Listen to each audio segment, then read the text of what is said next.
Olá, boa tarde a todas e todos. Eu sou Bárbara Aquino, membro da comissão organizadora do evento. É um prazer organizar esse evento com meus colegas e contar com a presença de todos vocês. Sejam muito bem-vindos ao primeiro seminário em rede da UFSB, que ocorre até o dia 14 de agosto, durante todo o dia, com início de mesas às 10, às 14, às 16 e com conferências às 19 horas.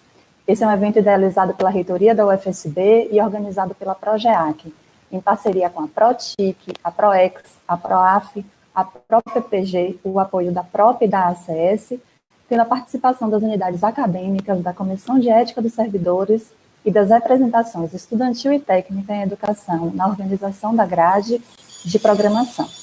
Iniciaremos em instantes a mesa Novo Normal, Educação e Políticas Públicas em Tempos de Pandemia e Virtualidades, proposta pelo Instituto de Humanidades, Artes e Ciências do Campus Paulo Freire. Essa mesa será mediada pela professora Caroline Caputo, do Instituto de Humanidades, Artes e Ciências do Campus Paulo Freire. As pessoas que quiserem fazer perguntas devem fazê-las através do chat do YouTube. Elas serão repassadas pela mediadora aos convidados e convidadas ao final das apresentações. Importante, assinem a lista de frequência, cujo link vocês encontram na descrição do vídeo do YouTube. Passo agora a palavra para a professora Caroline, que fará a apresentação dos nossos convidados e convidadas. Boa mesa. Olá, pessoal. Boa tarde a todos e a todas. Queria dar as boas-vindas a todos os participantes e ouvintes dessa mesa redonda, intitulada O Novo Normal, Educação e Políticas em Tempos de Pandemia e Virtualidades. Queria também agradecer à comissão organizadora desse brilhante evento, que tem acontecido desde segunda-feira. Tenho acompanhado o evento, está sendo muito interessante, várias reflexões interessantes. E também aos intérpretes de Libras, que têm acompanhado todo o evento e feito um excelente trabalho aqui durante todas as apresentações. Cada participante, durante a nossa mesa redonda, cada participante terá 20 minutos para falar. E eu estarei aqui monitorando o tempo. Então, quando estiver faltando alguns minutinhos, eu vou interromper e vou pedir que finalizem, ok? Também, quem quiser fazer perguntas aos convidados, coloquem no chat. Depois eu vou ler as perguntas assim que acabarem os tempos das reflexões. Como a Bárbara falou, né, a lista de presença está no link aí do YouTube, assinem todos.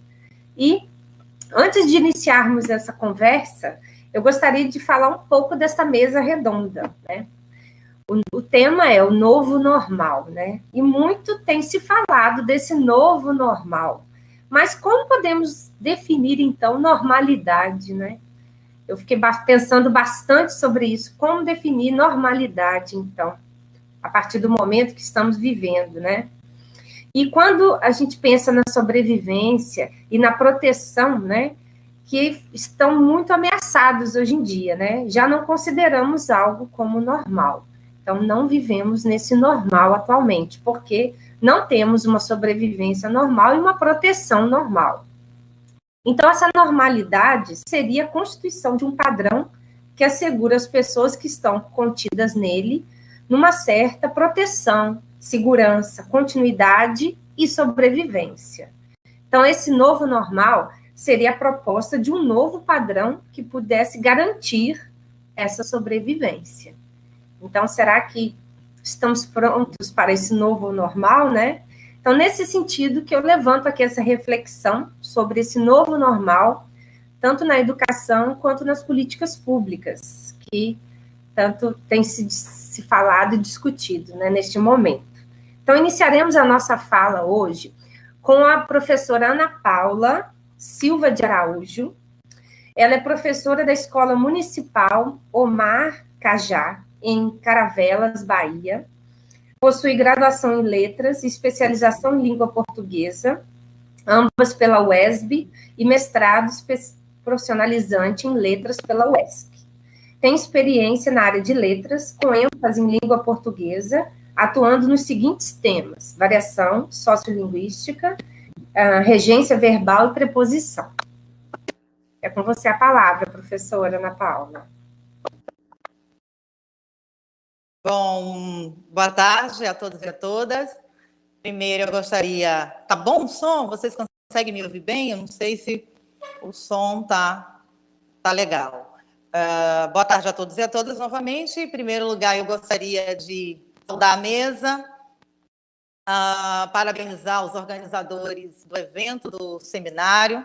Está fantástico, né? Parabenizar pelo brilhantismo. Tenho acompanhado desde a segunda-feira e tenho, assim, me deliciado com as discussões que tenho visto aqui, né? Bom, eu gostaria também de agradecer o convite ao FSB, agradecer à professora Caroline, professor Leandro, enfim, nós começaremos então falando, né, desse novo normal, nesse contexto de pandemia, né? Nós, professores e professoras, a educação, de um modo geral, ela precisou se reinventar, né? No momento em que o único remédio para evitar a propagação do vírus é o isolamento social, nós tivemos, né, que deixar as salas de aula, o ambiente escolar e, enfim, e adotarmos outros métodos para tentar minimizar os prejuízos educacionais e garantir o acesso, né, à educação. E aí a EAD, os recursos, né, as novas tecnologias, são um dos recursos que tem sido utilizado nesse novo normal, né, para a educação nesse contexto de pandemia. Mas aí, se a gente for levar em consideração dados do Comitê Gestor da Internet no Brasil, que vai dizer o seguinte, que 58%, né, das casas no Brasil não tem computador. E 33% não dispõem de acesso à internet. E se a gente for, né, levar essa questão para a educação do campo, isso ainda fica muito mais complicado, né?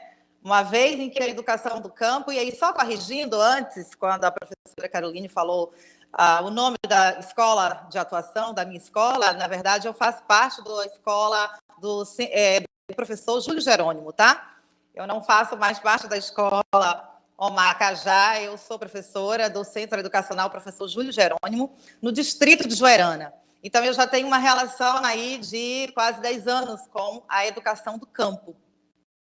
E se a gente for levar esse contexto todo para a educação do campo, que já sofre, né, com as mazelas do antigo normal, né, onde as políticas públicas elas têm uma dificuldade de acesso, e nesse contexto de pandemia, na era da internet, se a gente for falar das comunidades que não têm nem energia elétrica, a gente percebe que essa tentativa de amenizar os danos, né, educacionais e tentar garantir o acesso da educação, ela não chegou para todo mundo, infelizmente.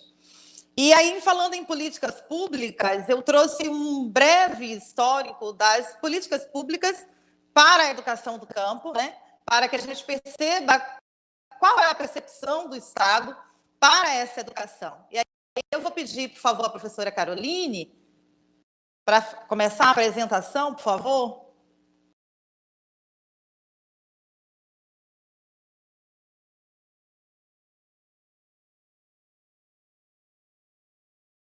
Está no primeiro slide, professora. Isso. Você quer que passe aparecendo aí de primeiro? Sim. Não, o segundo, por favor. Só que eu não consigo visualizar os slides. Espera aí. Só um minutinho aqui que eu vou trazer aqui. Bom, e aí a gente vai começar falando do pioneirismo, dos movimentos pioneiros, né? Eu só vou abrir aqui porque eu não estou conseguindo.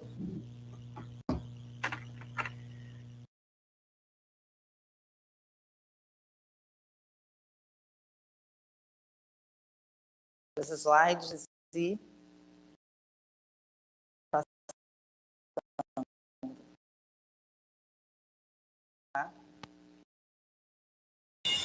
Professora Carolina, Ana Paula, é só clicar na telinha à direita da tela, que vai aparecer para a senhora.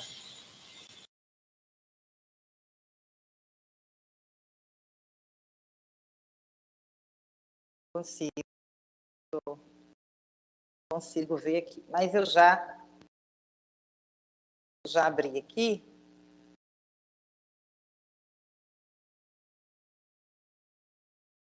Eu estou pelo telefone, ou no computador, eu acho que é isso, tem uma configuração diferente. Tá, mas vamos para o segundo slide, né, que dá esse breve histórico aí das políticas públicas para a educação do campo, né? E aí eu começo pelo Manifesto dos Pioneiros, em 1932, né, com a difusão dos princípios do Manifesto dos Pioneiros. Surgem os fundamentos da nova escola. Entre eles, a ideia de produzir novas coisas, visando uma escola democrática e proporcionando oportunidades iguais a todos os habitantes do território nacional.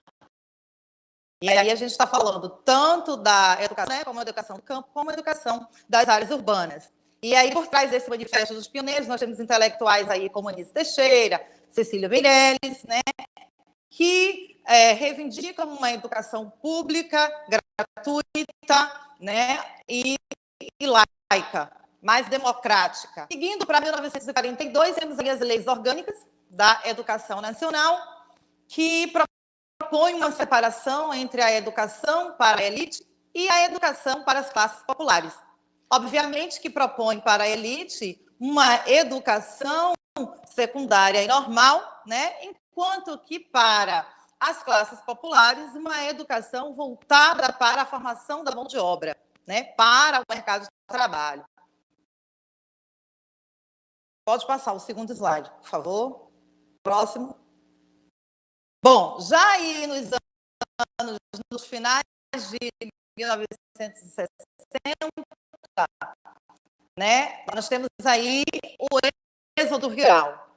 E aí, né, começa a migrar das comunidades rurais para as áreas urbanas.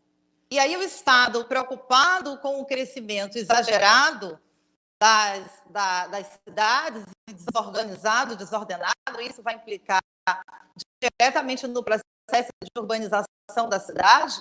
O Estado, muito preocupado com isso, adota como uma estratégia para conter o êxodo rural, adota a educação do campo, né, na tentativa de conter esse crescimento desordenado das cidades. E aí, com isso, vão surgindo aí os movimentos sociais, né, os movimentos populares, e diversas iniciativas populares foram surgindo, como o Movimento Nacional dos Pais Sem Terras, o MST, a Comissão da Pastoral da Terra e a Confederação Nacional dos Trabalhadores na Agricultura, né? E, juntamente com outras instituições, vão reivindicar uma educação onde o modelo de aprendizagem se dê pelo conhecimento técnico, mas também aliado ao conhecimento do campo, né? E, passando para o próximo, por favor. E aí, com todo esse movimento social, com essa pressão dos movimentos sociais, né?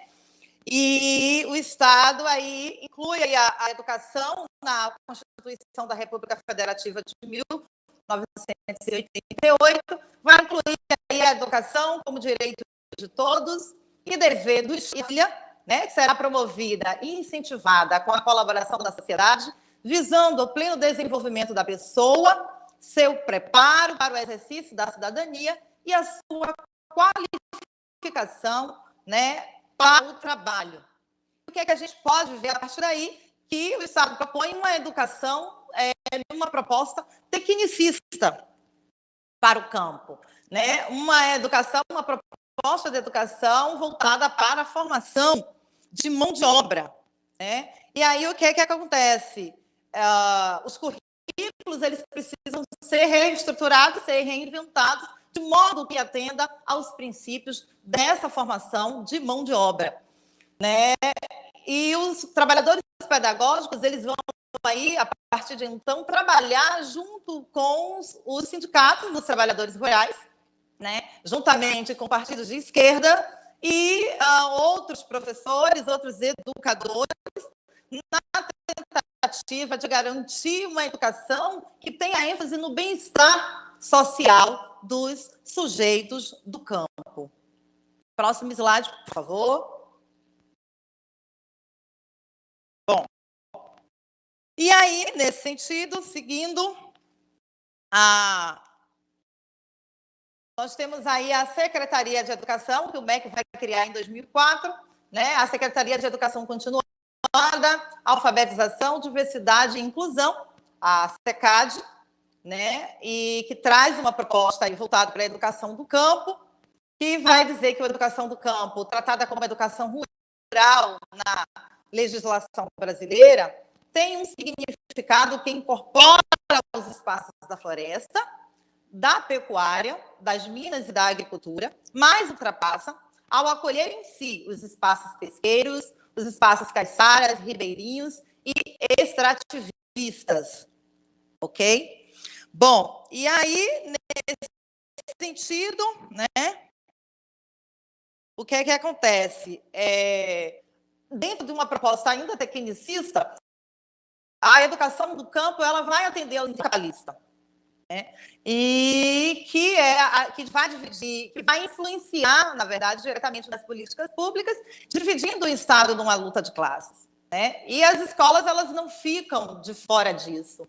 Elas também são utilizadas como armas de poder para a manutenção do domínio de uma classe sobre a outra, né? E aí, se a gente for reparar, o campo ele não fica fora desse paradoxo, né? O campo também está ali inserido, ok? Porque num país, né, latifundiário, a agricultura ela visa o lucro, né, dos latifundiários e vai se distanciando cada vez mais do bem-estar social dos agricultores, dos trabalhadores.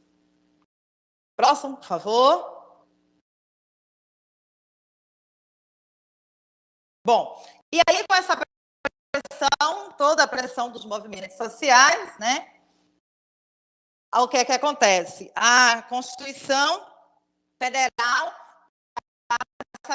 inclui a educação como direito de todos. A Constituição da República Federativa do Brasil, de 1978, né, vai incluir a educação como direito de todos, dever do Estado e da família.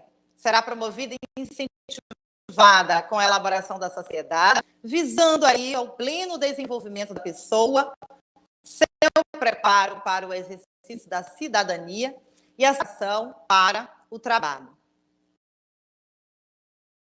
Bom, próximo. Eu acho que se repete, repetiu, acabou repetindo aqui. Pode passar para o próximo, professora? Decreto. Eu não sei se está aí, porque eu não estou conseguindo visualizar daqui como é que está sendo passado aí. Aqui está aparecendo o slide. De jeito nenhum. Aqui é o slide 8, Pronacampo. Então passou, adiantou muito. Eu vou voltar mais. Eu estou aqui, está aqui no decreto 8.352, de 4 de novembro. Eu estou aqui no decreto 8.752. Ótimo. Tá aí. 9 de maio. Isso, tá aí. Pronto. E aí, ótimo. Então, aí nós temos o decreto número 8.752, de 9 de maio de 2016, que vai abordar aí no artigo 12 o estímulo ao desenvolvimento de projetos pedagógicos que visem a promover desenhos curriculares próprios à formação de profissionais do magistério para atendimento da educação profissional e tecnológica, educação de jovens e adultos, educação especial, educação do campo, de povos indígenas e de comunidades remanescentes quilombolas, né? E aí eles vão reconhecendo as especificidades aí da educação. Pode passar para o próximo, professora, por favor. E aí nós chegamos no decreto 7.352, de 4 de novembro de 2010, que faz aí uma abordagem sobre a política de educação do campo, né, e do Programa Nacional de Educação na Reforma Agrária, o PRONERA, instituindo a educação rural como política pública, né, reafirmando a singularidade do campo como direito e superando os limites impostos pelo governo. Então, a partir daí, né, a educação do campo ela é instituída como política pública e reafirmando e garantindo as especificidades, as singularidades, né, desses espaços. Pode passar o próximo, professora, por favor, para o campo. E aí, numa proposta mais, né, de preparar, numa proposta de educação para o campo, né, de preparar e formar o indivíduo do campo para o exercício efetivo da cidadania, né, para exercer a sua cidadania, foi efetivada em 25 de julho de 2012 pela Lei número 12.695, o PRONACAMPO. E para um amplo efeito desse programa, ele foi organizado, né, a partir do decreto 7.352 de 2010, e ele foi dividido em 4 grandes eixos. Quais são esses eixos? Nós temos aí o eixo 1, o primeiro eixo, né, que vai falar da gestão e das práticas pedagógicas. Ou seja, a questão mesmo aí didático vai se ater à questão didático-pedagógica, né, a questão do livro didático, especificamente um livro didático específico, né, para o público do campo, um currículo específico para esse público e uma educação em tempo integral. Esse é o primeiro eixo, é o que vai tratar o primeiro eixo. Aqui no segundo eixo, que é o eixo de formação inicial e continuada, né, que aí já é uma preocupação com a formação de professores com especialização, com o objetivo de qualificar, né, de qualificar profissionais para trabalhar com a educação do campo. O terceiro eixo, o eixo 3, né, desse programa, que é a educação de jovens e adultos e educação profissional. E aí vai abordar uma educação de jovens e adultos, uma educação profissional, no contexto rural, no contexto do campo. E seguindo para o quarto eixo, nós temos aí a infraestrutura física e tecnológica, né? E aí essa palavrinha tecnológica, ela muito nos chama a atenção nesse contexto do novo normal, né? Desse novo modelo de educação. E esse quarto eixo, ele se responsabiliza pela questão da infraestrutura dos espaços escolares, né?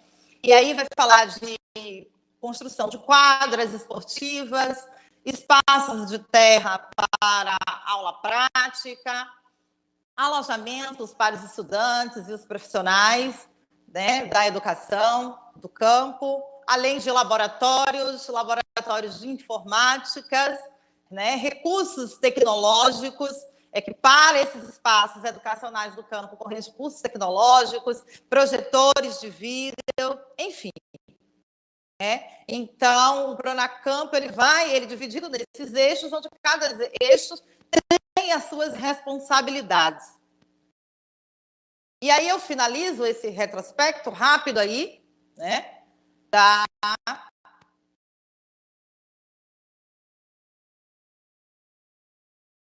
gente pode perceber, né, com isso. A gente pode perceber que o Estado ele só começa a se preocupar com a educação do campo, eles começam a atentar para a educação do campo na tentativa de conter o êxodo rural, né? Preocupado, na verdade, não com os indivíduos com a educação do campo, mas sim com um crescimento exagerado e desorganizado de migração das pessoas do campo para as áreas urbanas. e preocupado com isso, uma forma de conter, aí sim ele se volta para a educação do campo, né? Mas a gente pode perceber o seguinte, né? Que para o Estado, que é o que normalmente acontece, manter a percepção do Estado em relação às escolas do campo é que manter uma escola do campo é algo que gera custos muito altos para o Estado, que justifica... Professora Ana Paula, falta um Oi. minuto para dar os seus 20 minutos. Então... Ok, já estou finalizando. Então, eles preocupados em conter o fluxo, eles apenas se atentam para isso, né? Para a educação do campo. Mas a gente percebe que todas essas políticas públicas apresentadas, elas encontram dificuldades de chegarem ao campo, né? Ou seja, então esse novo normal, né, que exclui os estudantes do campo, na verdade, ele não é tão novo assim, né? Ele não é tão novo. É o velho normal de políticas públicas que já não chegam com eficácia até as comunidades camponesas, que agora está escancarado, né? A pandemia agora colocou uma lente de aumento numa educação que já está à margem. Ou seja, a utilização dos meios de comunicação, só para finalizar, a utilização dos meios de comunicação, dos meios tecnológicos, ela precisa ser como uma forma de comunicação entre os sujeitos, e não uma forma de substituir as práticas escolares, né? Esse novo normal que exclui, que deixa sem nenhum pesar milhares de estudantes sem acesso, né, à educação. De um acesso que, no caso da educação do campo, ele já era difícil, já era precarizado. Então, só para fechar, eu termino com a fala da Roseli Caldache, que vai dizer o seguinte, que a escola, ela não move o campo, mas o campo, ele não se move sem a escola. Obrigada. Muito obrigada, professora Ana Paula. Apesar de o áudio ter ficado um pouco cortado pelo fato da internet não estar muito boa, mas deu para entender bastante o que você falou e da importância da gente pensar na educação no campo nesse momento, né, nesse novo normal. É um momento que a gente tem que refletir bastante sobre isso e como isso vai ser conduzido, né, daqui para frente. Exatamente, né? Agora de sanar essa exclusão, esse caráter de exclusão que esse novo normal traz, né, para a educação. Isso. Agora eu gostaria de dar a palavra para o professor Leandro Gaffo. Ele é professor adjunto da UFSB, ele possui graduação e licenciatura em Geografia pela USP, mestrado em Geografia pela USP, e doutorado em Ciências da Religião pela PUC São Paulo. Cursa Psicanálise Clínica pelo IBPC, também coordena projetos e cursos como Residência Pedagógica, Gama, que é um grupo de apoio mútuo pela ansiedade, e curso de Massoterapia Clássica. Ele também coordena o colegiado de Licenciatura em Ciências Humanas e Sociais da UFSB. Sua produção literária se concentra em áreas de mitologia, filosofia da ciência, geografia, educação e psicanálise. Muito bem. Eu acho que vocês não estão conseguindo me ver, porque eu não estou conseguindo colocar a webcam aí, porque está pesado, não está funcionando. Mas não tem problema, minha imagem é o que menos importa. Na verdade, é muito melhor que vocês não me vejam nesse momento, né? Boa tarde a todas as pessoas que nos assistem. São agora mais de 160 pessoas, é um recorde. Eu acho que isso é uma coisa muito interessante da gente pensar, porque 160 pessoas decidiram, nesse momento, assistir às nossas conversas aqui em torno disso, né? Eu não vou falar exatamente sobre educação do campo, como a professora acabou tratando, mas por um viés completamente diferente, eu espero poder tangenciar aí algumas das questões que ela também coloca, né?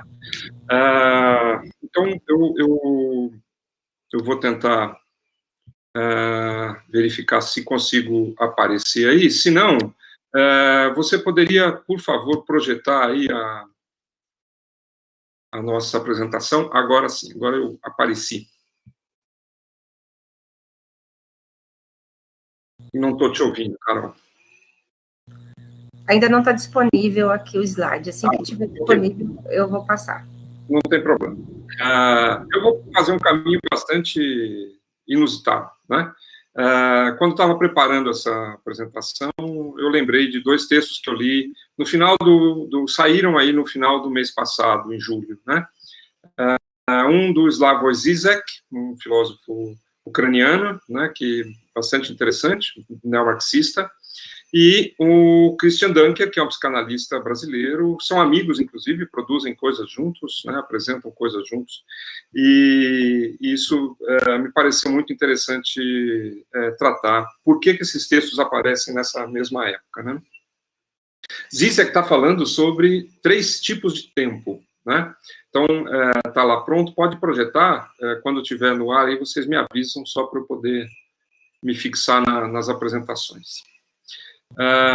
Bom, já está aparecendo aí agora. Ok, então vamos lá. Então, o Zizek vai tratar de 3 tipos de tempo, né? 3 formas de ver o tempo. Né? A primeira forma é Cronos, né? Que é o tempo linear, o tempo da inexorabilidade, né, o tempo do progresso, o tempo que vai e não volta mais, né? É uma noção de tempo bastante comum para nós, é o tempo do relógio, né, o tempo que leva à morte inexorável, né, de alguma forma. A segunda forma de tempo é o aion, né, o aion. É o tempo circular, é o tempo mítico, né, é o tempo do eterno retorno, aquela cobra que morde o próprio rabo, né, o Ouroboros, né? É uma outra forma de ver o tempo que nós não temos, né? Nós, a não ser quando a gente passa para essa análise mais mítica, mais religiosa, né? Aí ela se faz presente. E o kairos, que essa, então, nós temos menos ainda, né? O grego tinha essa forma de pensar o tempo, que é o tempo fatídico, não fatal como o Cronos, mas fatídico, né? O tempo que as coisas levam para serem produzidas, o tempo das coisas, né? O tempo da decisão de produção, da decisão da realidade, né? E que é também o tempo da ameaça e, ao mesmo tempo, da promessa, né? O tempo da esperança, por exemplo, né? É o tempo kairos, né? Zizek vai querer que a pandemia seja o kairos, seja o nosso kairos, né? Seja o nosso tempo fatídico, seja o tempo da mudança, o tempo da decisão. Então, vamos ver um pouquinho outras formas de ver o tempo com o Christian Dunker, e aí a gente volta a falar um pouco sobre esse pensamento do Zizek. O Dunker vai dizer, vai fazer uma análise da série Dark, que muitos de vocês já devem ter assistido. Quem não assistiu, vou dar alguns spoilers, mas paciência, depois vocês vão assistir, não vão lembrar de nada, porque ela é confusa pra caramba, então não há problema de fazer spoiler aqui, né? Bom, a série se passa numa cidade fictícia chamada Vinden, né? Vinden pode ser muitas coisas, né? Pode ter a ver com wind, que é o vento, né? Mas também tem a ver com torção, tem a ver com virada, tem a ver com retorno, né? E fica numa floresta, na Floresta Negra, a famosa Floresta Negra, que é Schwarzwald em alemão. Depois minha mulher me corrige aqui a pronúncia do alemão, dos irmãos Grimm, né? E ele apresenta, então, o seguinte, ele diz que 4 famílias, né, representam 4 formas diferentes de ver e pensar o tempo, né, na série Dark. Então, vamos ver um pouco dessas 4 famílias. Pode passar aí o primeiro, o terceiro slide, que é Cronos, né, que é a família Tiedemann, né? A família Tiedemann, então, ela vê o Cronos, ela pensa o tempo como Cronos, o tempo linear, o tempo da fatalidade, né, como a gente já falou. São eles que administram a usina nuclear, né, onde vai ocorrer o tal do apocalipse, o fim do mundo, né, que foi dia 27 de julho de 2020 e não acabou, né, felizmente ou infelizmente. E também a Gênese, toda a Gênese da história está com a família Tiedemann, né? E eles acreditam no Sigmundus, né, que é a origem do mundo, né? Então, e no Triqueta, que é o símbolo do Hermes Trismegisto, aquelas 3 pás, né, da hélice, vamos dizer assim.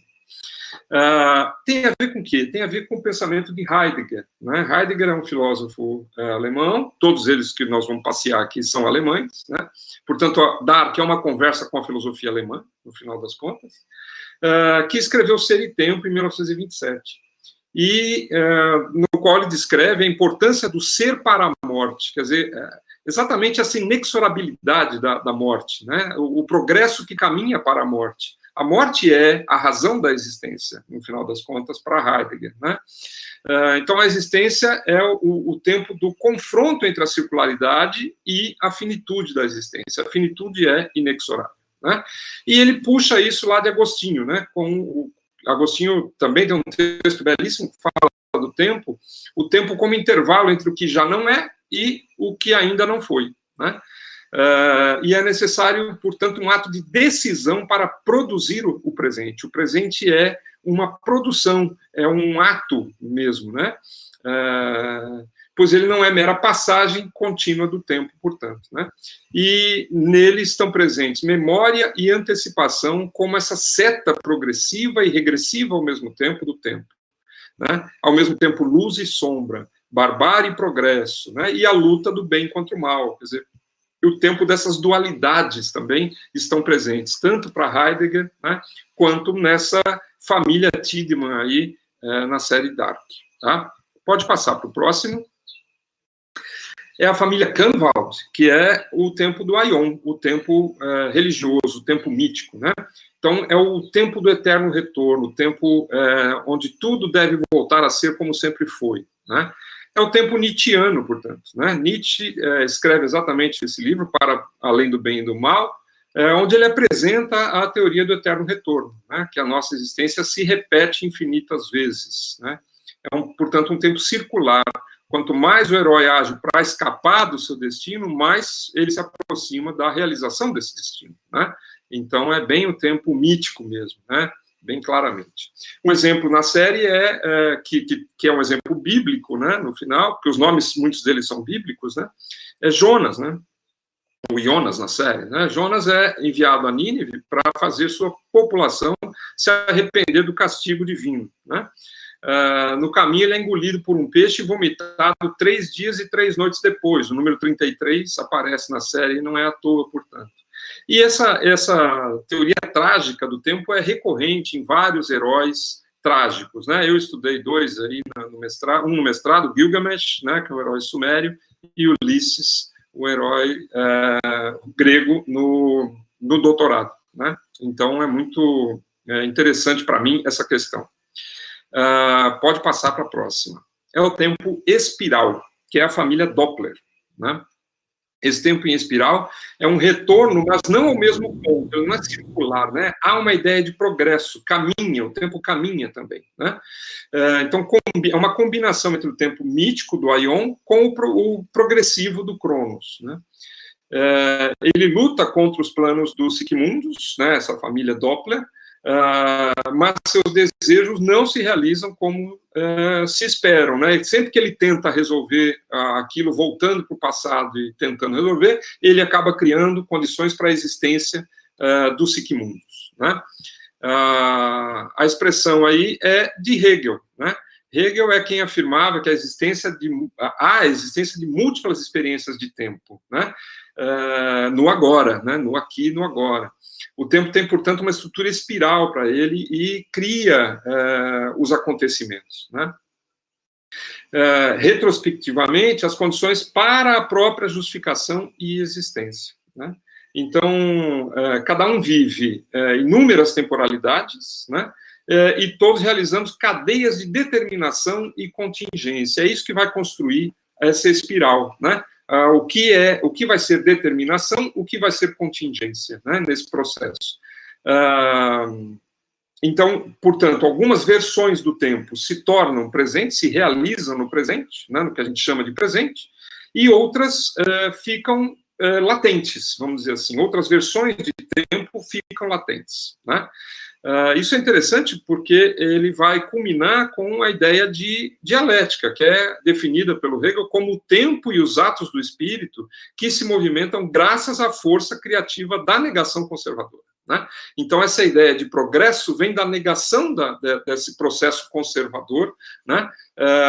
De onde se gera forças, né, para a produção de um presente, de um contínuo determinado. Tá? O próximo é a circularidade quântica, né, que está representada pela família Nielsen. Nielsen, ni, vem de nada ou ninguém, né? E expressa aí muito claramente uma questão da circularidade quântica, né? Niels Bohr e Einstein aí sendo discutidos, né? A partir da física quântica. Então, é uma circularidade quântica em que o futuro muda o passado, né? Portanto, a ideia do buraco de minhoca, é possível a viagem no tempo e a alteração do passado a partir do futuro, né? Um pouco essa questão que está presente aí. E isso torna a série bastante nebulosa para algumas pessoas, né?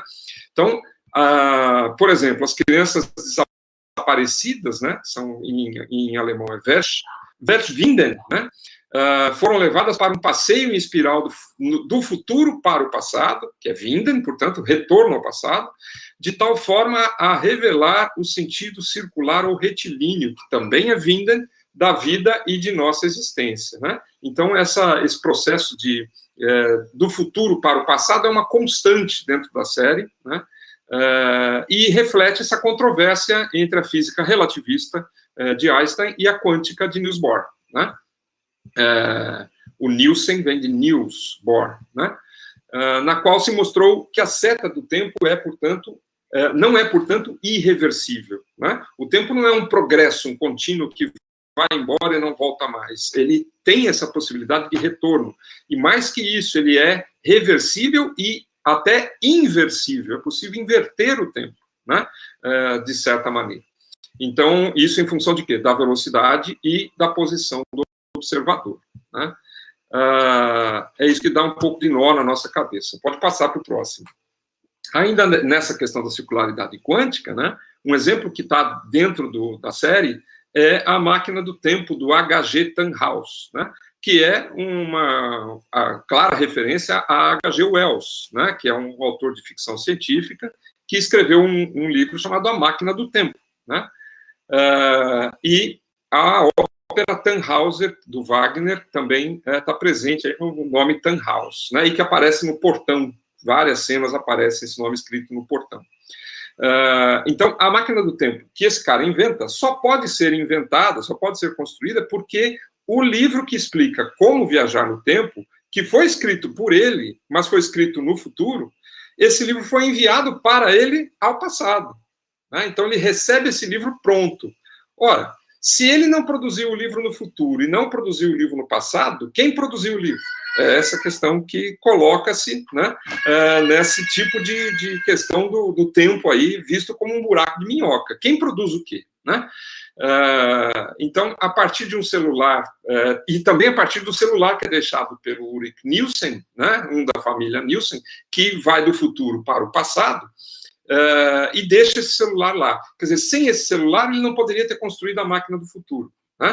Sem o celular e o livro. E quem produziu o livro, portanto? Não tem autor, né? É uma produção do tempo, digamos assim, né?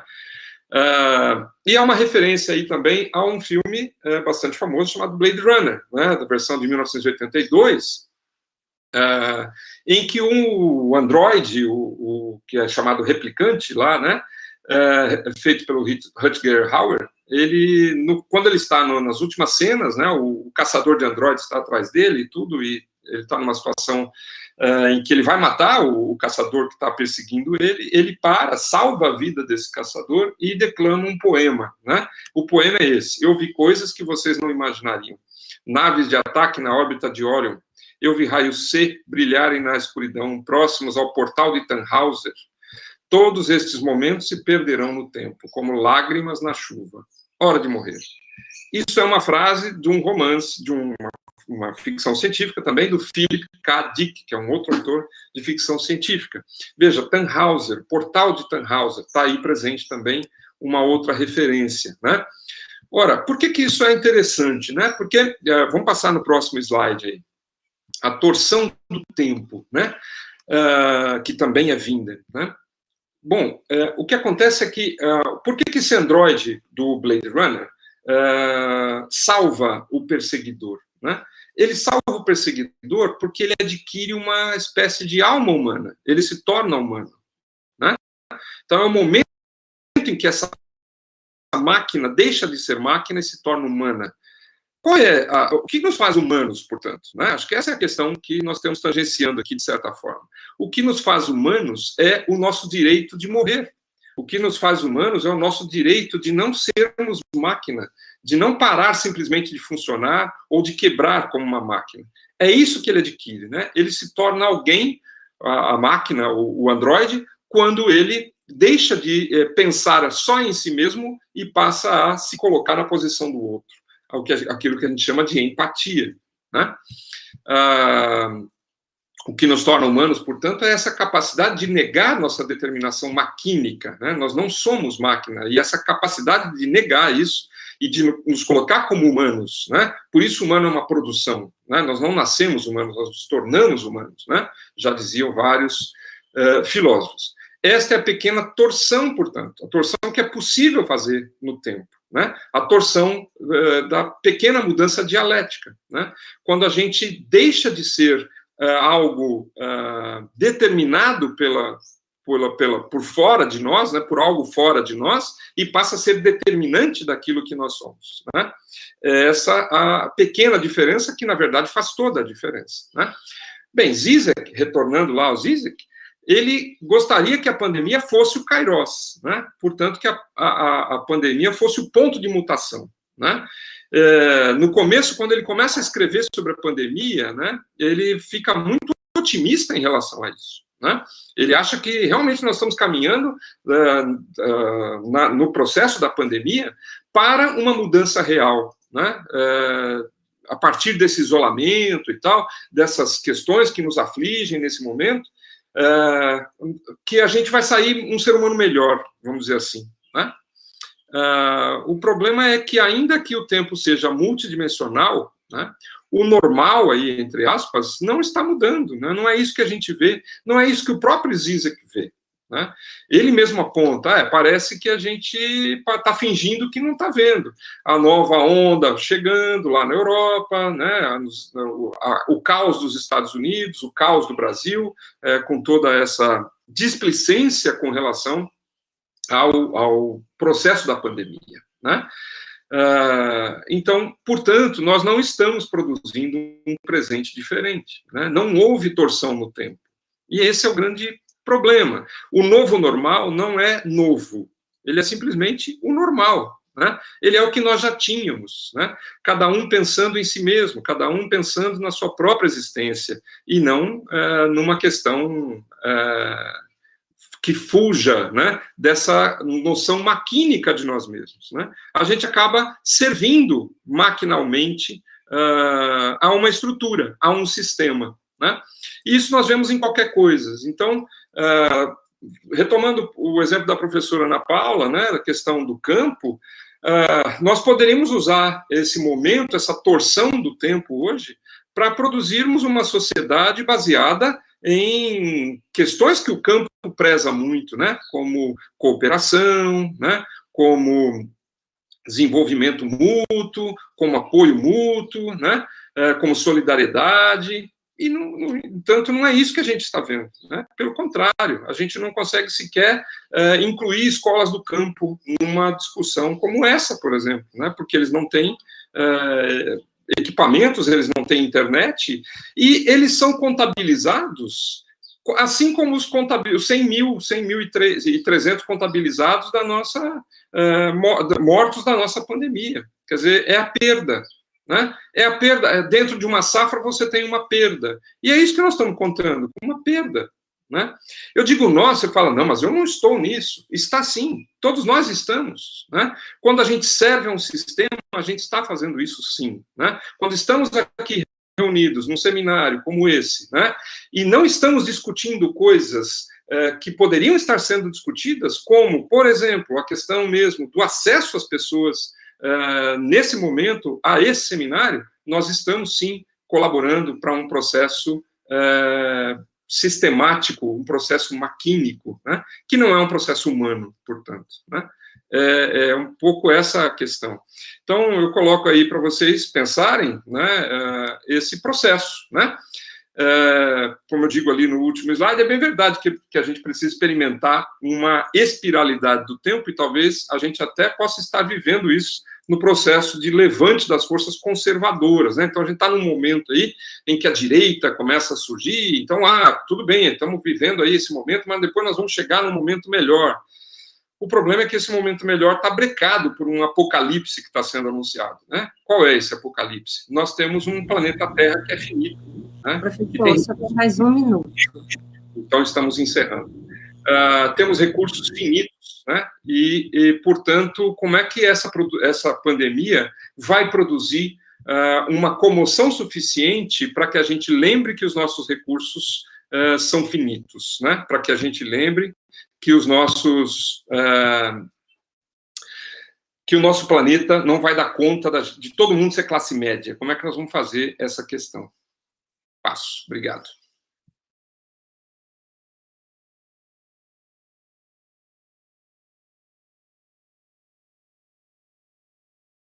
Obrigada, professor Leandro, pela explicação. Vi lá que no chat as pessoas gostaram muito de ter falado sobre a série, não é?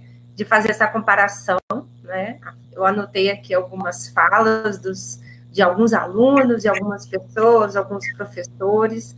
Depois, no final, a gente pode debater um pouco sobre o que as pessoas comentaram, mas eu achei muito interessante fazer essa comparação do novo normal com uma série, né? Ainda mais agora no momento que a gente está tão em casa, acaba que assiste bastante série, e a gente tem que fazer esse olhar, né, para as séries também. Muito interessante. Cada um estuda aquilo que gosta, né? Eu gosto de série, gosto de ficção científica, então, né, para mim sempre... Quando eu fazia o doutorado, as pessoas entravam em casa e falavam, você não estava fazendo uma tese? Eu falei, estou estudando, assistindo Matrix, assistindo essas coisas. Ótimo. Que bom, estuda e se diverte, ótimo. Isso é muito bom. Agora eu gostaria de convidar o Pedro. Pedro é nosso aluno, ele é aluno da UFSB, ele é estudante do curso de bacharelado interdisciplinar em saúde da UFSB, ele é egresso do CUNE de Teixeira de Freitas, é ativista social pela igualdade racial, ações afirmativas e pelos assuntos da comunidade LGBTQIA+. É representante discente da congregação IAC, CPF, e ocupa a pasta de combate ao racismo no DCE da UFSB. Estuda os impactos do racismo institucional na saúde mental da população negra no Brasil. Compõe o grupo de apoio mútuo à ansiedade, que acolhe pessoas em sofrimento psíquico, atuando na promoção da saúde em sua perspectiva integrada. É atualmente pesquisador de iniciação científica do mesmo projeto, coordenado pelo professor Leandro Gaffo, compondo também a retaguarda em saúde mental do programa Monitoria Covid do Consórcio Nacional, do Consórcio Nordeste. Obrigada pela sua presença. Eu que agradeço a oportunidade, quero parabenizar o Seminário em Rede também, pela oportunidade de a gente poder ter essa discussão aprofundada, qualificada, sobre essa temática tão importante que é o ensino no tempo de pandemia, né? E essas virtualidades.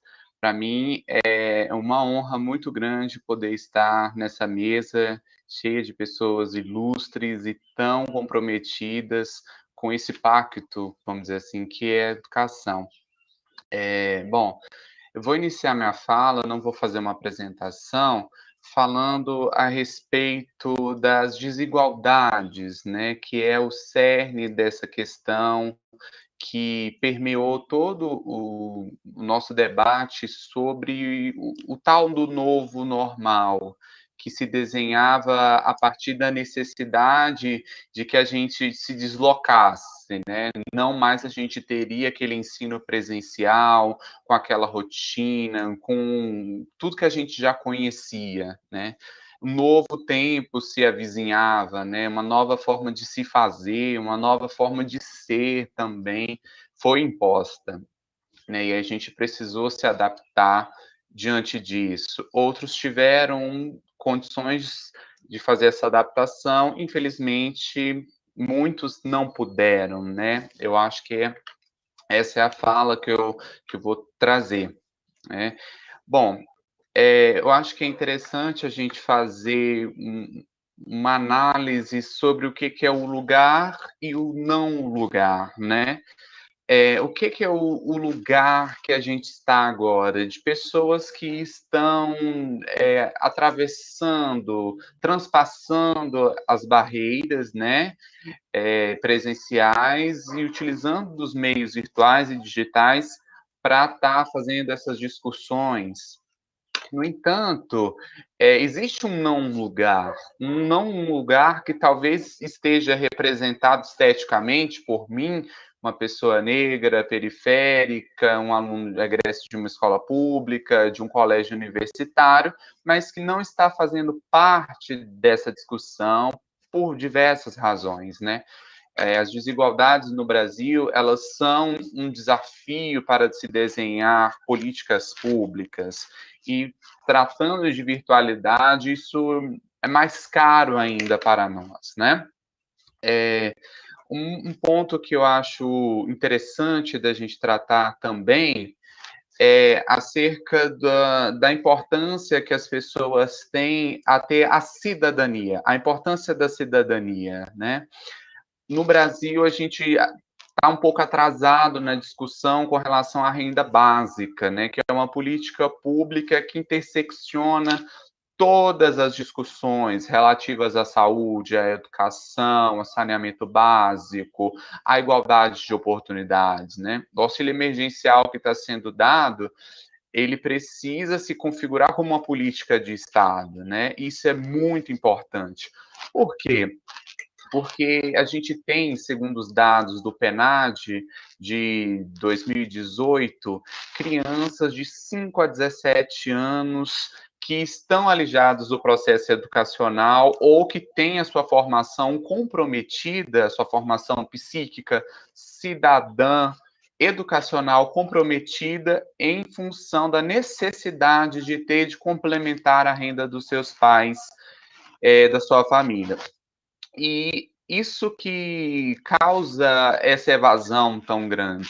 Podemos entrar numa discussão à parte de como trazer mais novidade, mais criatividade, trazer esse aluno à escola de uma forma atrativa. No entanto, a gente tem muitos problemas que inviabilizam, talvez, esse projeto de escola ideal. E o que nós precisamos é que a gente radicalize essas políticas públicas que afetam a realidade educacional do Brasil, a realidade da inclusão digital do Brasil, que é simplesmente gritante, né? Os dados realmente não mentem, né? A desigualdade no Brasil, ela é uma espécie de projeto realmente, né?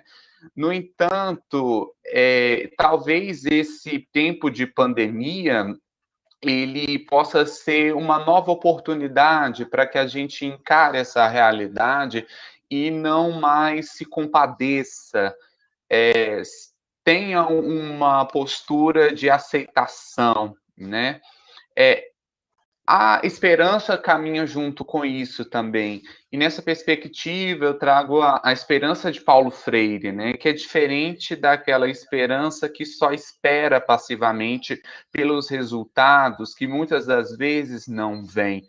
Hoje, talvez um facilitador seja essa conectividade que nós temos, essa possibilidade de estarmos em rede para tratar desses assuntos e impulsionar novos olhares por parte do Estado, da iniciativa privada, para estar indo em busca das soluções dessas questões que fazem as pessoas não estarem representadas e não terem a sua cidadania assegurada, né? Esse é o ponto que eu trago.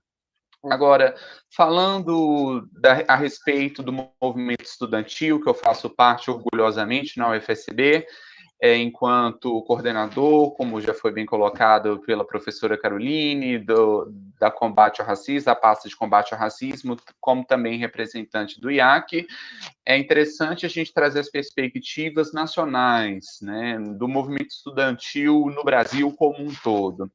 Eu cito duas grandes conquistas, que são o adiamento da data do Enem e os cortes no PNAES, né, de 70%, de 40%, aliás, que a gente conseguiu reverter.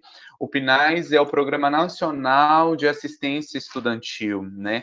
Numa fala que tivemos ontem na mesa proposta pela representação estudantil, que eu tive o orgulho de poder mediar, a professora Evelyn, que participou do evento, ela mostrou assim, claramente como que uma pessoa que tem oportunidade de acesso financiado à universidade, ela permanece, ela tem sucesso, né? E isso é decisivo na maioria dos lares, na realidade da maior parte dos alunos e alunas, principalmente da UFSB, né, localizada no sul, no extremo sul da Bahia, uma região do estado do Brasil historicamente explorada, alijada, né, bem como o poeta Jorge Amado nos colocou, né, uma região de muito sangue, suor, sangue e choro. É interessante a gente também se sintonizar. Voltando à questão do adiamento do Enem, havia um debate em que a gente não viu essa sensibilidade por parte do poder público, sobretudo o MEC, de saber que as desigualdades no Brasil, sobretudo ao acesso, elas determinam sobremaneira o acesso à educação superior, que é a ferramenta que é o Enem hoje, né, em substituição ao antigo vestibular. Então, como que a gente vai ter uma educação de qualidade, que gera igualdade de oportunidades, sem financiamento, né? E com essas desigualdades tão grandes que puderam ser exacerbadas devido à necessidade de a gente ter essa virtualidade em contraposição àquele ensino presencial. Os alunos da rede privada de ensino, eles continuam com todo aquele apoio, aquela rede de apoio que eles sempre tiveram. Agora eles só se deslocaram, né, do meio presencial para o meio digital. Umas dificuldades ou outras vão ter, porque todas e todas nós fomos afetados de certa forma, né? Mas de maneira alguma a gente pode utilizar a mesma métrica, a mesma régua entre a aluna e o aluno de escola pública e o aluno e o aluno de escola privada. As ferramentas que se utilizam são completamente diferentes. A necessidade de adaptação é completamente diferente. E isso influi também na qualidade dessa aprendizagem. Eu estava vendo uma reportagem recentemente de que alunos estavam se organizando para reprovar intencionalmente, porque por meio dessa virtualidade eles não estavam conseguindo aprender, eles não estavam, enfim, absorvendo adequadamente o conteúdo e construindo esse conhecimento.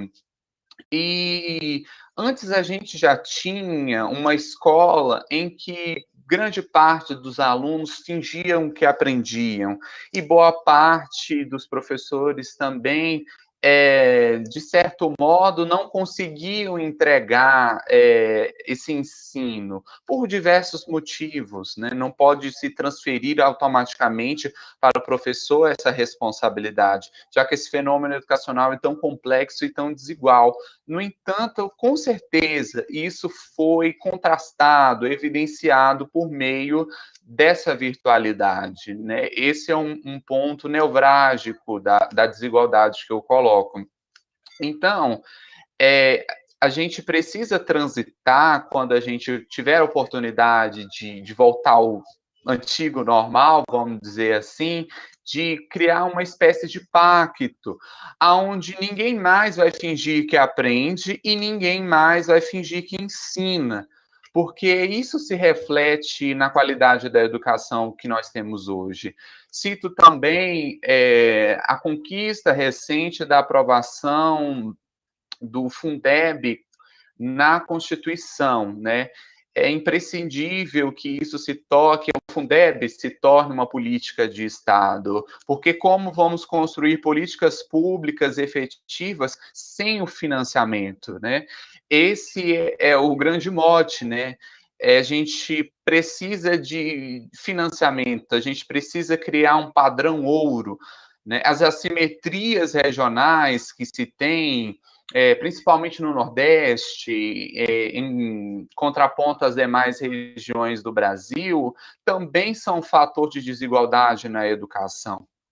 E isso precisa ser solucionado, né? E o começo disso é o financiamento. No entanto, essa luta deve permanecer. Quando a gente vai olhar para a educação superior, que é onde nós estamos hoje, nós temos uma ameaça do corte de quase 4 bi no ano que vem, no orçamento do ano que vem, que vai inviabilizar pesquisa, extensão, e o próprio ensino, né? Não dá para a gente compactuar com isso.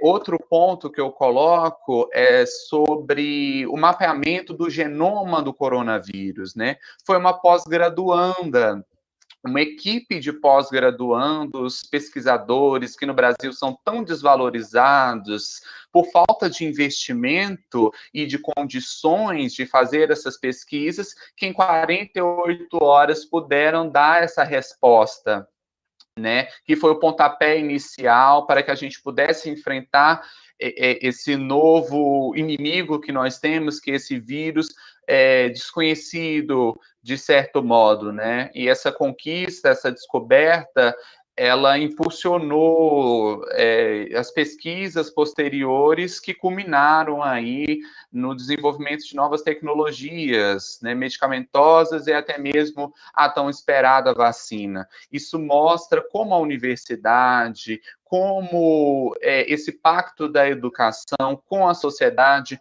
é tão importante para que a gente ofereça respostas para a própria saúde pública. Então, é valorizar, reconhecer e se estender, né? Se estender para que a sociedade nos absorva de modo que se sinta pertencente, que a gente não mais pense a universidade como uma espécie de fortaleza, de castelo, onde a gente cada dia ergue um muro, que a gente mine esses muros, imploda esses muros e construa pontes para que a gente consiga transitar para um modelo de universidade, um modelo de sociedade justo, igualitário e com igualdade de oportunidades, né? Esse é o ponto principal. Agora, retomando a questão da inclusão digital, que é um tema que intersecciona, que é transversal, essa discussão toda que a gente coloca, quando a gente pensa em ações afirmativas, é imperioso também que a gente trate a inclusão digital como uma ação afirmativa. Dados do IBGE de 2018 mostram que o acesso é simplesmente precário.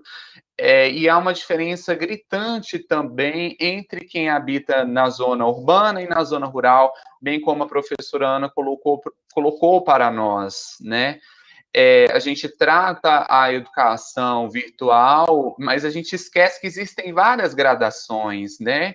E esquecer isso também cometer um abuso, cometer uma violência, né? Que é chamada de racismo ambiental, aonde o lugar onde a pessoa está, onde a pessoa vive, é determinante para as oportunidades que ela tem. E quando o Estado se omite, quando a sociedade se omite de olhar para essa realidade e tentar revolucioná-la, transformá-la, é também um racismo, né? E isso precisa ser evidenciado, transformado.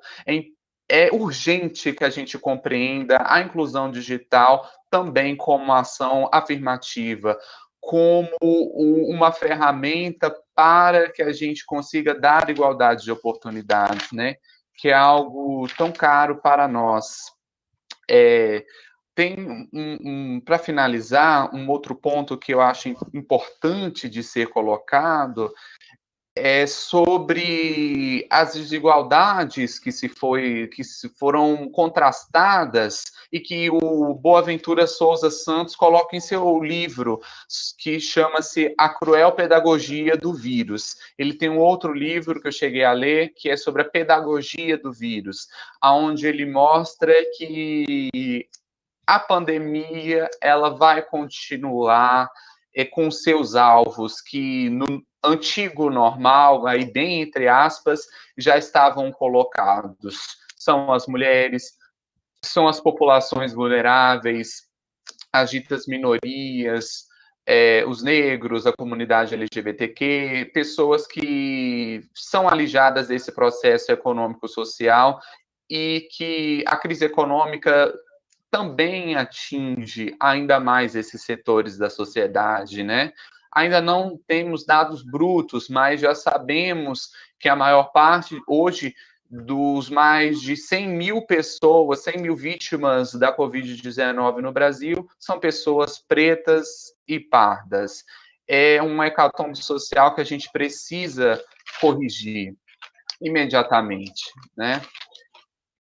Eu tenho um outro dado também, que é sobre essa questão que foi formulada pelo relatório Oxfam, que 5% da população tem juntos o equivalente da riqueza de 95%, no caso da educação brasileira. Enquanto a gente tiver essa desigualdade econômica tão forte, é impossível que a gente resolva esse problema. Muito pelo contrário, esse problema vai se perpetuar. E aí eu não estou trazendo um discurso, enfim, radical, socialista, né, propriamente dito. Eu estou querendo dizer que a gente vai precisar desconstruir esse modelo social que nós temos, porque as desigualdades não podem mais ser aceitas, né? Aonde, se a gente chega a uma situação como essa de pandemia, as pessoas que naturalmente já são desiguais, elas permanecerão sendo vitimadas, né?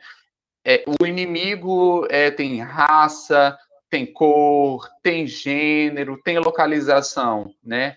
E é em nome disso que a gente precisa destruir isso que aí está, somar forças para que a gente, de fato, tenha uma nova realidade, um novo normal que a gente quer construir. E aí eu finalizo com a frase do eminente Rui Barbosa, que ele fala o seguinte: tratar com desigualdade a iguais ou a desiguais com igualdade. Seria desigualdade flagrante e não irreal. Ou seja, tratar os iguais com igualdade e os desigualdais nos limites das suas desigualdades, sem criar um parâmetro único onde a gente ignore a perversidade que habita nessas desigualdades, sem mais normalizá-las e sem mais aceitá-las também. É isso, agradeço. Obrigado. Obrigada, Pedro, pelas suas falas, brilhante fala. E muito bom ver uma representação decente aqui no nosso evento, na nossa mesa redonda. Muito feliz. Obrigado. E também muito feliz com sua fala, que é de extrema importância. Eu até anotei várias coisas aqui, e uma que me deixou bastante, assim, entusiasmada, né, que você disse que é para aproveitar essa pandemia, o novo normal, para criarmos pontes, né, acabarmos com os muros e criarmos pontes com essas classes menos favorecidas ou as minorias. Então, eu acho que a gente tem que repensar como será esse novo normal para a gente fazer um novo normal melhor. Isso é de extrema importância. Muito boa a sua fala, viu? Gostei muito, muito mesmo. Eu vi lá aqui também no chat, muitas pessoas ficaram felizes de te ver e ouvir de você essa representação. Agora eu gostaria de convidar o professor Alessandro Fernandes de Santana. Ele é reitor da Universidade Estadual de Santa Cruz, a UESC. Ele é professor do Departamento de Economia da mesma universidade. É graduado em Economia e em Administração pela UESC, mestre em Cultura e Turismo pela UESC e UFBA, e doutor em Desenvolvimento, Agricultura e Sociedade pela UFRRJ. Também já foi pró-reitor de extensão da UESC.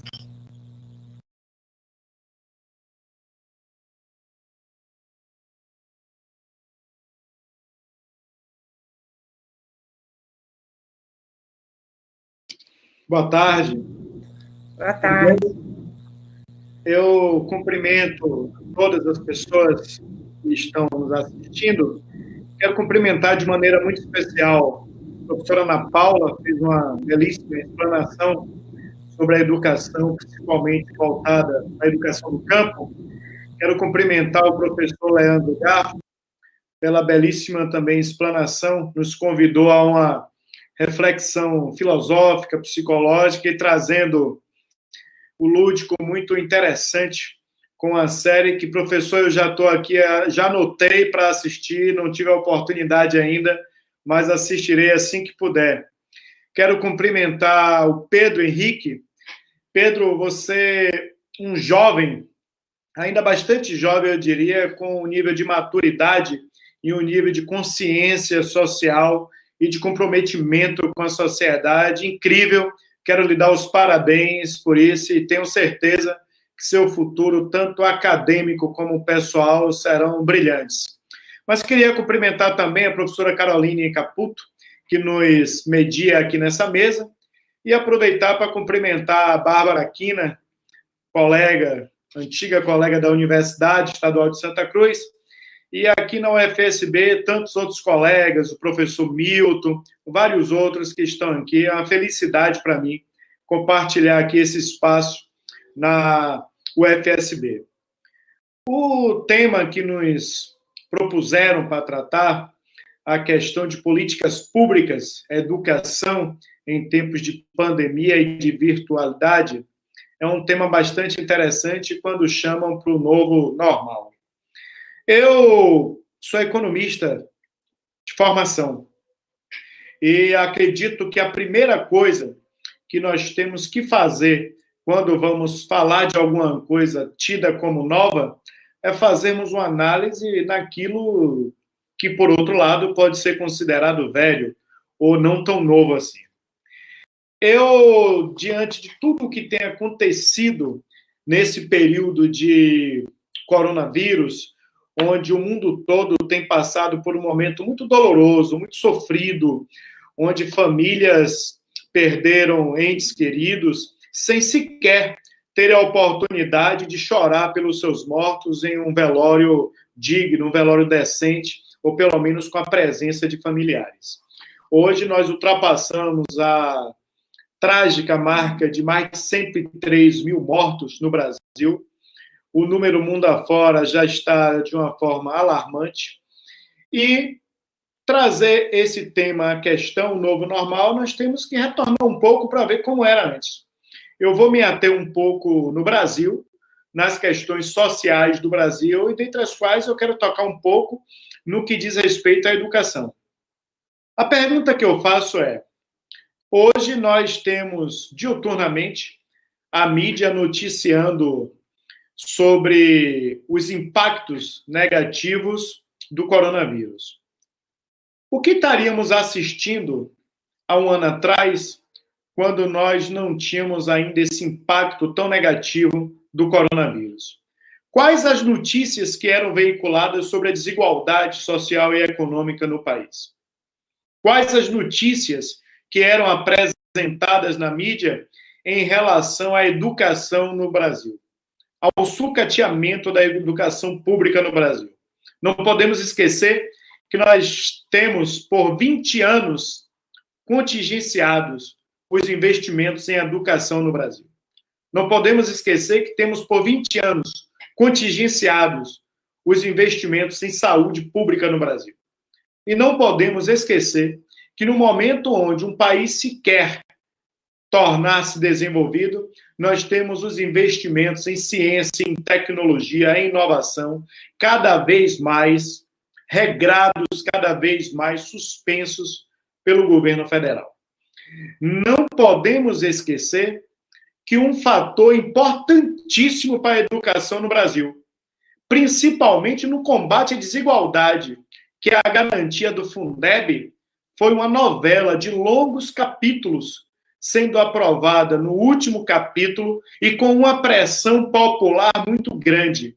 Porque se há um ator, ou melhor, vários atores e atrizes, digamos assim, mas como não é televisivo, correto, é atores mesmo, responsáveis por isso, eu diria que são as cidadãs e os cidadãos brasileiros que lutaram por um financiamento para a saúde pública nesse país. Eu tive a oportunidade de ter sido secretário municipal de Educação e Cultura.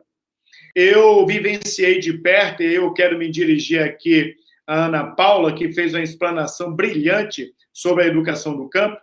Eu vivenciei uma coisa, Ana Paula, que foi a oportunidade de conhecer escolas rurais, que eram assim que eram chamadas. Escolas rurais, quando nós tínhamos em determinadas zonas rurais, em determinadas fazendas, um único local, sem a menor qualidade para ter uma aula decente, onde uma sala tinha, em um canto direito, a primeira série, era assim que chamávamos até então, o que hoje é o segundo ano, no outro, a segunda série, e nos dois cantos da sala anteriores, terceira e quarta série, com uma professora que, na maioria das vezes, tinha estudado até a quarta série também do primário, que era assim que nós chamávamos. Eu estou pegando a nomenclatura da época. E, naquele cenário, nós tínhamos crianças cujas idades oscilavam entre 6 e 15 anos, ocupando a mesma sala de aula. Crianças cujo objetivo duplo de ir à escola era a fome de conhecimento e a fome, literalmente falando, de alimentos, porque não possuíam em suas casas. E, para isso, o governo virava as costas. Não podemos esquecer também que a educação infantil no nosso país, durante muito tempo, não foi considerada educação. Apenas as famílias mais abastadas conseguiam colocar os seus filhos e as suas filhas em escolas para a educação infantil. De lá para cá, nós tivemos avanços. Sim, avanços que eu diria também significativos, mas esses avanços foram frutos de muita luta, de muita conquista nas ruas, de muitas conquistas sob pressão. E me parece que hoje nós temos que, mais do que nunca, fazermos a pressão necessária. Eu quero relativizar com vocês algumas coisas, mas em outras eu quero discutir e acho que quem está à frente de uma universidade ou quem está na educação, seja em que função for, não pode ter medo. Tem que ter coragem para discutir questões complexas, questões polêmicas, mas questões extremamente importantes para a sociedade. O papel do educador é muito além de passar conteúdo. O papel do educador é auxiliar na formação de cidadãs e cidadãos responsáveis e atuantes na sociedade na qual estão inseridos. Ontem ainda, eu assisti o ministro da Economia, o Paulo Guedes, usar um termo chamado debandada, dizendo que depois de tanta dificuldade em privatização, de tanta dificuldade em aberturas na economia, a equipe dele resolveu debandar. E eu conversava ontem com um amigo meu e eu falei, amanhã o noticiário vai ser pautado nisso e isso poderá ser usado como um pretexto para outras ações. E hoje, pela manhã, ao abrir o computador, as primeiras notícias foi que depois da debandada de ontem, o presidente da República apoia Paulo Guedes nas reformas que ele está propondo para o país. Eu chamo a atenção que os termos utilizados, eles têm uma simbologia muito, muito forte, muito importante. Se chegarmos para qualquer cidadão e perguntarmos, você vai fazer uma reforma em sua casa? A primeira impressão que ele tem é que reforma é para melhor. Reforma é uma coisa boa, mas boa para quem no que diz respeito às mudanças na economia desse país? Boas para quem no que diz respeito à educação nesse país? Eu estou fazendo uma mesa redonda na Universidade Federal, mas há alguns meses atrás, o ex-ministro da Educação queria colocar indicação para reitores nas universidades federais desse país, sob o pretexto de que seria por pouco tempo para não ter a eleição no período de pandemia, para não haver aglomeração, e nós já passamos por isso em determinado momento da nossa história, sabemos muito bem onde essas coisas podem ir. Não podemos deixar de lado que uma conquista das universidades públicas, que foram as cotas para os estudantes, principalmente da rede pública, e cotas também que diz respeito à etnia das pessoas, no apagar das luzes, quando deixou o Ministério da Educação, ele revogou a lei de cotas na pós-graduação. O que eu quero dizer com isso é que devemos fazer uma reflexão sobre voltar ao normal. Será que aquela situação dita normal era o que nós desejamos? Ou o que nós desejávamos? Ótimo, passear na rua livremente, sem máscara, poder sair com amigos, com a família, tudo isso nós desejamos, não tenha dúvida.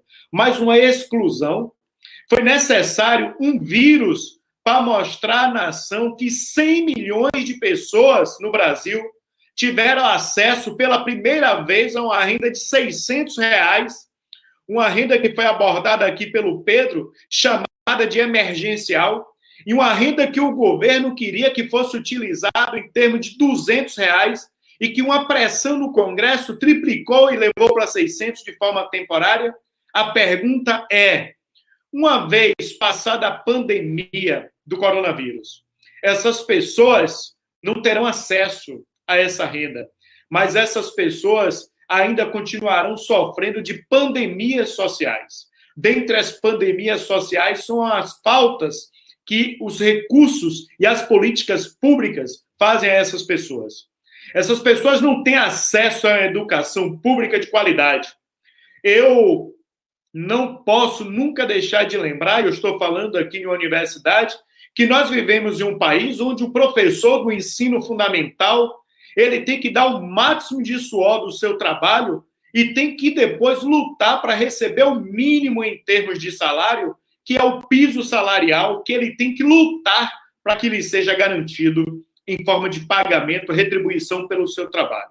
E olha que trabalho é esse de um professor. Eu digo sempre que nós procuramos um médico quando nós temos um problema de saúde. Procuramos o advogado quando temos um litígio a resolver. Procuramos um economista quando temos um investimento a fazer. Mas o professor e a professora, nós procuramos nos primeiros anos da vida dos nossos filhos e das nossas filhas, e o que pedimos a eles é uma tarefa extremamente complexa.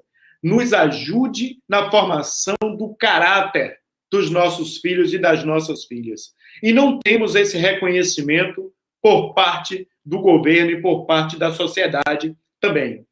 Eu gostaria muito de dizer que uma mesa como essa, que fala de políticas públicas, temos que lembrar que as conquistas que nós tivemos até agora foram conquistas, como eu já falei, baseadas em muita luta da população, mas que já carecia de políticas públicas novas, políticas públicas permanentes, para fazer um avanço sempre constante no combate à desigualdade. Eu estou reitor de uma universidade que tem aproximadamente 9 mil alunos entre graduação e pós-graduação. Nesse período de pandemia, nós tivemos um enfrentamento junto ao MEC, que foi para a prorrogação da data de aplicação das provas do Enem, porque um número significativo de pessoas não tem acesso à internet. E depois que isso foi conquistado, mostra que o Enem tem suas lacunas também, que precisa ser revista em termos de acesso para as nossas universidades. E nós aplicamos questionário de maneira universal com todos os nossos discentes, porque passado esse período todo sem as aulas de graduação, nós fizemos na semana passada uma discussão no nosso Conselho Superior para deliberarmos sobre o retorno das aulas em que modalidade. Foi aprovado que retornaremos com um trimestre excepcional, um trimestre que será temporário também, e esse trimestre será remoto, com as atividades remotas. Já estamos fazendo um levantamento com a assessoria de assistência estudantil no sentido de garantirmos o acesso à internet a uma parcela significativa dos nossos discentes que não tem acesso a essa internet. Mas essa preocupação vem, de fato, à tona quando veio a pandemia do coronavírus. Mas nós temos que pararmos e analisarmos um pouco. E essas pessoas, antes da pandemia, tinham acesso à internet? Será se nós não estávamos tratando de uma maneira igualitária pessoas que estavam em situações extremamente desiguais? O Pedro chegou a abordar isso aqui. Então, depois de ter assistido aqui a palestra do professor Leandro, ele falou da série, eu fiquei procurando aqui um livro, professor Leandro, e eu encontrei um livro aqui interessante, Admirável, Mundo Novo, do Aldo Huxley. É um livro de 1932, e nesse mundo distópico que o autor escreveu em 32, ele falava de como era dividida a sociedade, que ao nascer, algumas pessoas já recebiam um tipo de oxigenação diferenciada, alimentação diferenciada, ouviam músicas diferenciadas, e que essas pessoas não podiam ser tristes. E toda vez que essas pessoas estavam tristes, quaisquer que fossem, elas eram chamadas a tomar doses de uma pílula chamada soma, que não podia ter a tristeza nesse local. Era uma alegria totalmente artificial. E eu fico me perguntando hoje, no ano de 2020, portanto, quase 100 anos após esse livro ser lançado, como estão as sociedades mundo afora? Se no Brasil, por exemplo, nós já não temos, ao nascer, pessoas que recebem um tipo de tratamento totalmente diferenciado de outras pessoas. E que depois nós vamos lutar por uma coisa chamada meritocracia. E o professor Leandro, que eu vi que ele é da área de psicanálise e psicologia, tem um psicanalista belga, não recordo o nome, que ele tem um livro interessante chamado Meritocracia, Trapaça e Depressão. Neste livro ele aborda, nesse texto, na realidade, ele aborda que muito do que nós chamamos de meritocracia é, na realidade, privilégios de algumas classes em relação a outras. Nós temos, por exemplo, uma parcela da população que tem a liberdade total de garantir o seu tempo todo para o estudo e para o lazer. Mas nós temos um número significativo de jovens que ou ajudam no sustento da família ou sustentam sozinhos as suas famílias.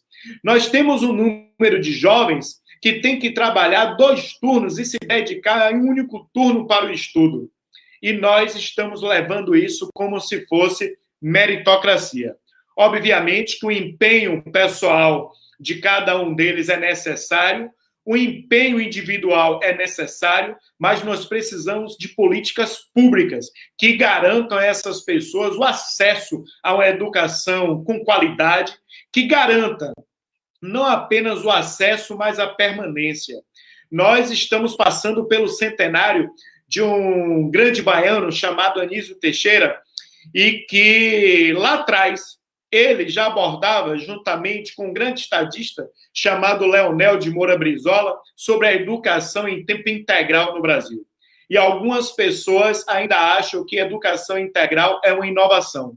É algo que foi pensado lá atrás e que nunca foi implementado da forma que deveria ser implementada no Brasil. A Universidade Estadual de Santa Cruz, na qual eu concluí meus 2 cursos de graduação, na formatura de economia, eu fui o orador da turma e eu chamava a atenção naquele momento que eu fiz 2 vestibulares para entrar na universidade.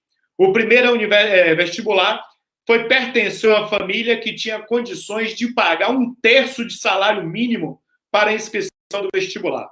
Em uma família de 3 irmãos que ganhasse 1/3 de salário mínimo, os pais deveriam fazer a escolha de Sofia para ver quem entrava na universidade.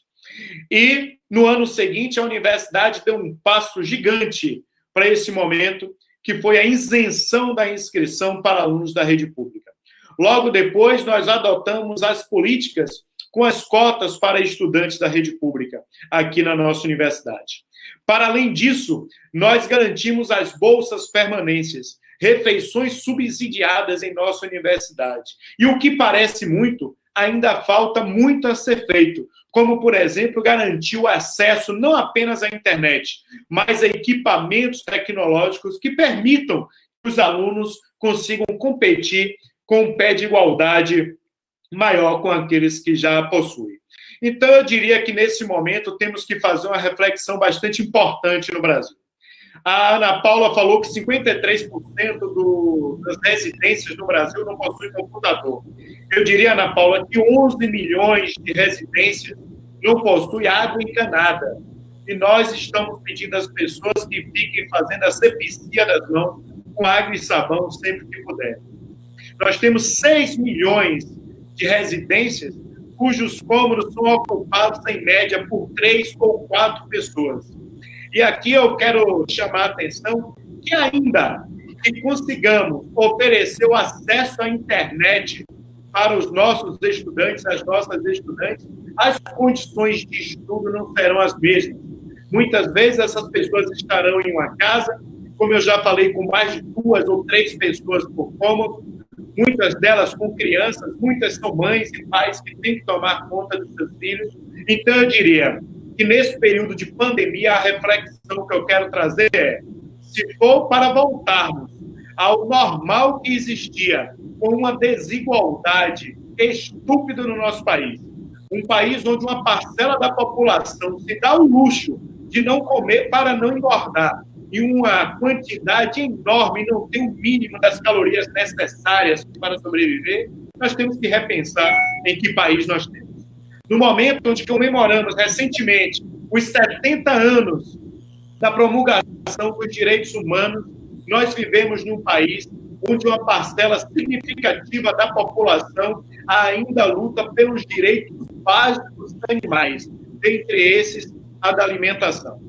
Então, essa pandemia nos traz uma reflexão de que temos que encarar a sociedade como ela é, de que a desigualdade é um mal que perdura há muito tempo em nossa sociedade e que, se acharmos que a vacina necessária para podermos transitar tranquilamente nas ruas será a panaceia para trazer o mundo normal, eu diria que não aprenderemos nada nesse processo. Quero finalizar citando mais 2 livros aqui. Um deles, A Peste, de Camus, que conta uma história de uma peste que chega em determinado lugar e que, inicialmente, os ratos começam a morrer e depois as pessoas começam a morrer, e morrendo cada vez mais. E, diante de um cenário onde todos já estavam condenados à morte, um médico chamado Rabat tem a oportunidade de sair da cidade. E, em um diálogo com a outra personagem, com o Rie vira para o médico e fala assim: mas por que você não vai embora? Aproveita a oportunidade. Não há vergonha em querer ser feliz. Ao que o médico responde: pode não haver vergonha em querer ser feliz, mas pode haver vergonha em querer ser feliz sozinho.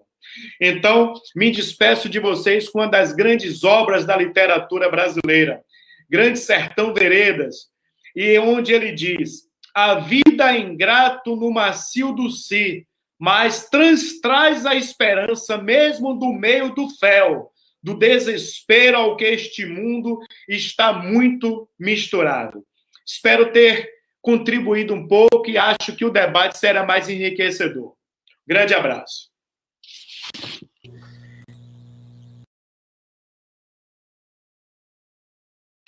Muito obrigada, magnífico professor Alessandro, excelentes palavras, não consegui, me perdi até aqui no tempo, porque eu fiquei tão empolgada na reflexão que eu me perdi um pouco, quando eu olhei já estava dando os 20 minutos, porque são reflexões importantes, e também achei interessante como o senhor conseguiu ligar todas as falas da professora Ana Paula sobre a educação do tempo, a educação no campo. O professor Leandro Gaffo, quando ele traz essa reflexão sobre as mitologias, o tempo, né, o presente, o passado, o nosso discente, Pedro, que brilhantemente falou sobre as desigualdades, então, achei muito interessante, aí quando você fala das conquistas das universidades públicas. Essa conquista, ela vem acontecendo há muito tempo, não é? Você falou da UESC, que já tem tido essas conquistas, a UFSB também tem entrado em uma luta muito grande para a gente conquistar espaço para que os alunos possam ter direito à educação. Então, é muito importante a gente discutir e montar um novo normal em que todos possam ter educação, todos de forma equânime, sem ter desigualdade alguma. Isso é muito importante. Gostaria de convidar todos os participantes da mesa para voltarmos aqui para esse momento. Temos poucos minutos, 10 minutos só para algumas perguntas. No chat não tivemos muitas perguntas, foram apenas elogios, muitos elogios a todos os membros dessa mesa, e também tivemos algumas falas de alunos e professores e participantes aqui. Achei muito interessante quando Ricardo Delmonte, eu anotei aqui, fala das políticas públicas para a educação no campo, que tem que ser política permanente, assim como a articulação dos movimentos camponeses tem que resistir de modo a se firmarem em seus assentamentos. Então, o campo é resistência. Foi colocado, achei muito interessante essa colocação. A professora Ana Paula... essa professora Ana Paula está aí. Ótimo. Então, achei interessante essa colocação. Gostei muito da colocação do professor Leandro Gaffo, várias informações, eu me perdi porque o chat estava passando muito rápido, muita gente escrevendo, mas as pessoas falaram muito questionaram, o que é o tempo, se não uma noção da humanidade?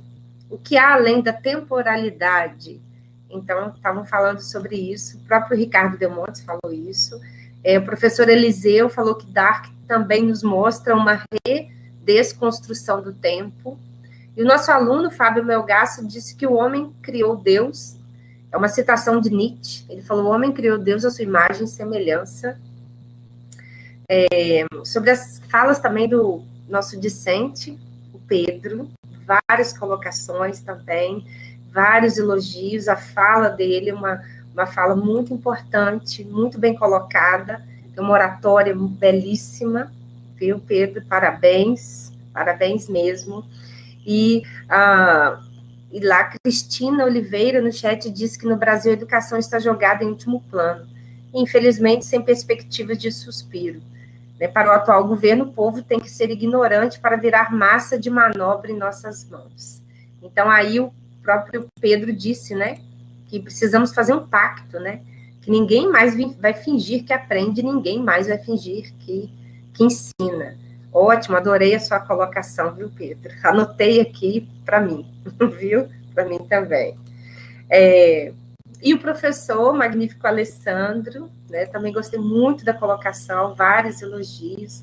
e quando ele fala do papel do educador, né? Eu sou professora e já trabalhei também com escola da educação básica, e quando você diz que as pessoas procuram o professor para auxiliar no caráter dos filhos, né?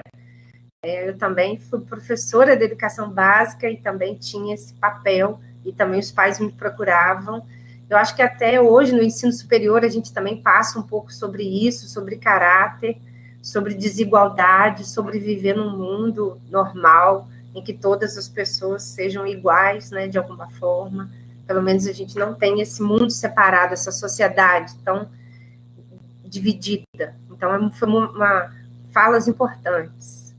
Eu agora abro um pouco para se algum dos membros gostariam de falar alguma coisa.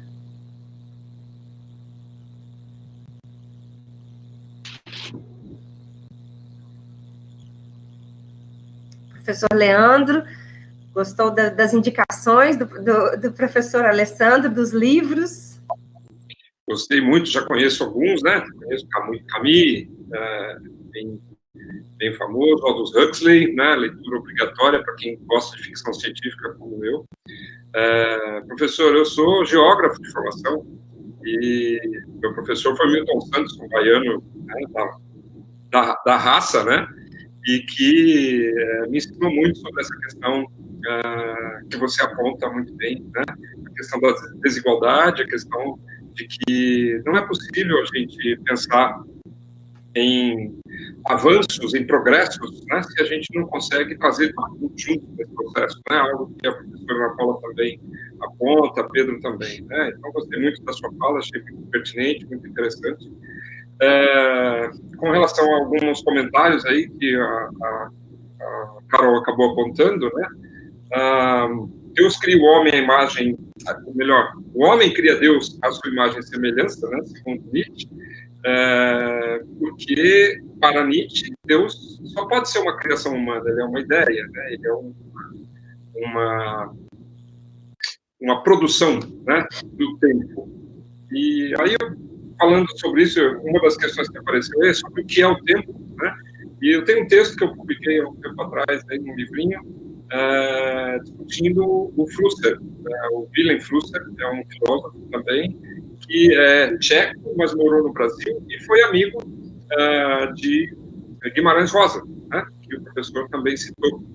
E no texto eu faço exatamente essa associação entre os dois, né? Parece que eles conversavam muito. Os dois livros, o Grande Sertão Veredas, é de 1965, e o livro do Willem Flusser, que é A História do Diabo, também é de 1965. E, embora esse tema, né, o diabo, né, a história do diabo, o que ele está falando lá? Ele está falando sobre o tempo. Para ele, o diabo é o tempo, né? O Deus é a eternidade, Deus é a ausência do tempo, né? Então, essa possibilidade que está presente no livro do Guimarães, né, na medida em que você eterniza momentos, né, e esse eternizar é tirar do tempo, é sacar do tempo, né? É uma questão muito interessante. E remete a algo que você também toca, professor, quando fala do luto, né? A gente tem essas perdas todas, as mortes todas, e a gente não consegue ter luto, né, nesse momento. Então, esse não conseguir ter luto, não só por não poder estar fisicamente, mas porque hoje não importa mais. São mais de 100 e tantos mil mortos. E, já, tudo bem, está morrendo mesmo, vamos seguir a vida, né? É isso que o nosso presidente propõe, não é isso? Então, essa é a perda, né, que eu falava da colheita, né? Como transformar isso em política pública, portanto? Transformar em política pública é quando eu consigo ter empatia, é quando eu consigo me colocar no lugar do outro, quando eu consigo efetivamente dizer, não diz respeito a mim, mas diz respeito ao outro, e o outro é uma pessoa, e eu preciso fazer com que ele se sinta bem, né? Esse é o grande nó que eu coloco aí para vocês. Professor, eu posso interagir, não posso, professora Carolina? Pode, sim. Professor, eu agradeço e fico feliz em saber que foi aluno do Milton Santos. O Milton Santos deu aula aqui na nossa universidade, passou por aqui. Quando o senhor fala que não somos máquina, me chama a atenção para uma coisa, que a mídia A mídia tradicional consegue colocar. Nós abordamos muito aqui o acesso à tecnologia. Mas vejam só, onde é que está o processo de socialização dos alunos? Porque nós não podemos esquecer que, passado isso, muitas pessoas irão utilizar este modelo de ensino remoto que nós temos agora para perpetuar. Se nós olharmos, por exemplo, as faculdades privadas, as demissões estão sendo em massa, com um número elevadíssimo das disciplinas já sendo dadas de uma maneira remota.